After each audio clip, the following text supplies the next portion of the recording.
Legal, vamos agora para a segunda parte, exercício 3, letra B. Construir o gráfico da função. Desculpa, o esboço do gráfico. Então, você, para construir o esboço do gráfico, você precisa da imagem e do período. A gente já aprendeu, né? Ó, esse aqui é A, esse aqui é B, quem está multiplicando, e aqui quem está... Aqui seria C.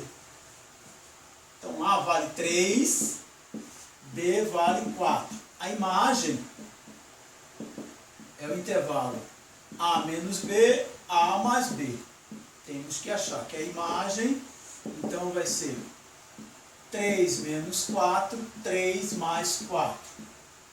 A imagem é o intervalo que vai de menos 1 até 7. O período é 2π sobre C. Para essa função, como a gente está vendo, ó, C vale 1. Aqui, ó, tem 1 multiplicando x aqui, é 1x. Então vai ficar 2π sobre 1, que é 2π. Então é uma volta. E para o gráfico, né, para representar no gráfico, você vai dividir em 4 partes. 1, 2, 3, 4. A imagem vai de menos 1, que é o eixo Y, que é a imagem, de menos 1 até 7. 7 aqui.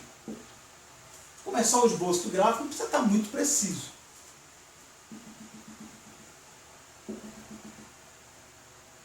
Vai ter um valor que está no meio. O valor que está no meio é o A, né? Que é justamente quem? O 3, né? Se você for ver, ó, sair de 3 e chegar em 7, tem 4. Sair de 3 e chegar em menos 1 também tem 4. Então, o 3 que está no meio é o A e a diferença é o B. Aqui. Mas, que é uma cossenoide. Então, ela começa no maior valor. Isso aqui vai para o meio, vem para o mínimo, volta para o meio, vai para o máximo. Aqui é a cossenoide.